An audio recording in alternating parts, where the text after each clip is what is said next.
Hi everyone, my name is Indy, and today we are doing a very special video, and that is the review of Paper Girls Volume 1, written by Brian K. Vaughan and illustrated by Cliff Chang. Now, I previously did a video called October Wrap-Up, and I kind of glossed over it, so now this video is dedicated just to Paper Girls. So let's dig on deep on this one. Alright, so let's talk about the setting of the book. Now, the book takes place in 1988 in a small town in Ohio, just hours after Halloween. And just hours after Halloween just never seems any good if you're talking about aliens, monsters, time travel, just a whole bunch of shit that just happens, okay? So let's talk about our main characters now. We are introduced first to Erin. She's the paper girl. She's 12 years old. She's kind of like the new kid on the block.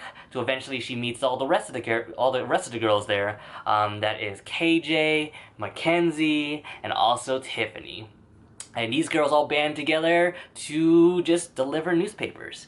But during this day of November 1st, they find a lot of things strange. Hooded beings, monsters, aliens, different types of technologies that they just cannot grasp, and it's so good. This really is a great book. I love all the references they give, all the 80s reference, and you can tell that the writer took its time to even give you some of this information. He wants you to be present in this world. He wants you to feel like we are in the 80s. He even got down like a walkie-talkie and its model number. There's a little like stand that says vote for Bush or something. So it really makes you feel like you're in this world that these girls are in, and you can find that more relatable and also some fun treats along the way. Some of the themes I like about the book is just being in the 80s. These girls are all 12-year-old girls, so they like to swear a lot, they like to get into trouble, they like to play outside, something that we don't do nowadays. There's several little jabs at like technology of where like, how can you fit such a small, like a big computer into like a small little device? And I was like, in about 30 years or so you probably would get that reference. But yeah, it's just so fun. It can be dramatic at times, it can be funny at times, it can be very biblical at times, and that's something that I've already known that would come, something biblical and Shakespearean. If you ever read Why the Last Man Standing, I think that's what it's called. That's also written by Brian K. Vaughan. Terrific book about just having one dude with a whole bunch of females living. But I won't get into that. Okay, so my favorite parts of the book, I wrote them down between Mackenzie and her stepmother. That was a very shocking, dramatic scene because it did involve alcohol, it involved around neglect and abuse, as well as a gun being shot during that scene. The next one was kind of like a sci-fi funny scene that I really can't explain, but here I go, the best part of it.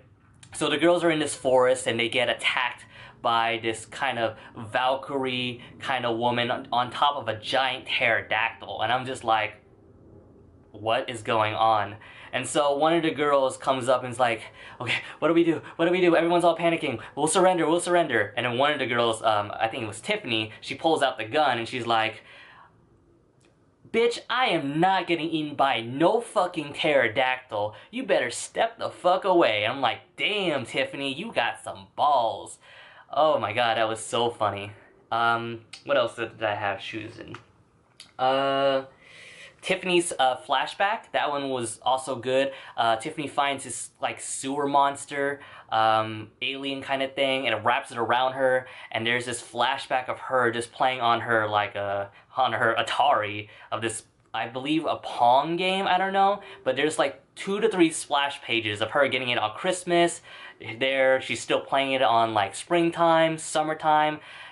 She spent the whole year playing this game as life passed by, and then once she gets out of the hold of the alien monster that she's been seeing her past, is like, oh my god, I spent so much time playing video games where I could have done something with my life. And I thought that scene was just amazing. And my last scene, oh, the ending. The ending is so weird and it's weird and strange, and how they get to that point it's a really big payoff, and it makes you want to, read the second book, which I have right now. I say this one's a little bit better than the second one. This is Paper Girls Volume 2 if you haven't seen, but it's really good. It picks off where it's left off. So those were my points of why I like Paper Girls. I know it's kind of short, but I really can't tell you everything because there's a lot of weird things that happen in this book that you're gonna have to read for yourself.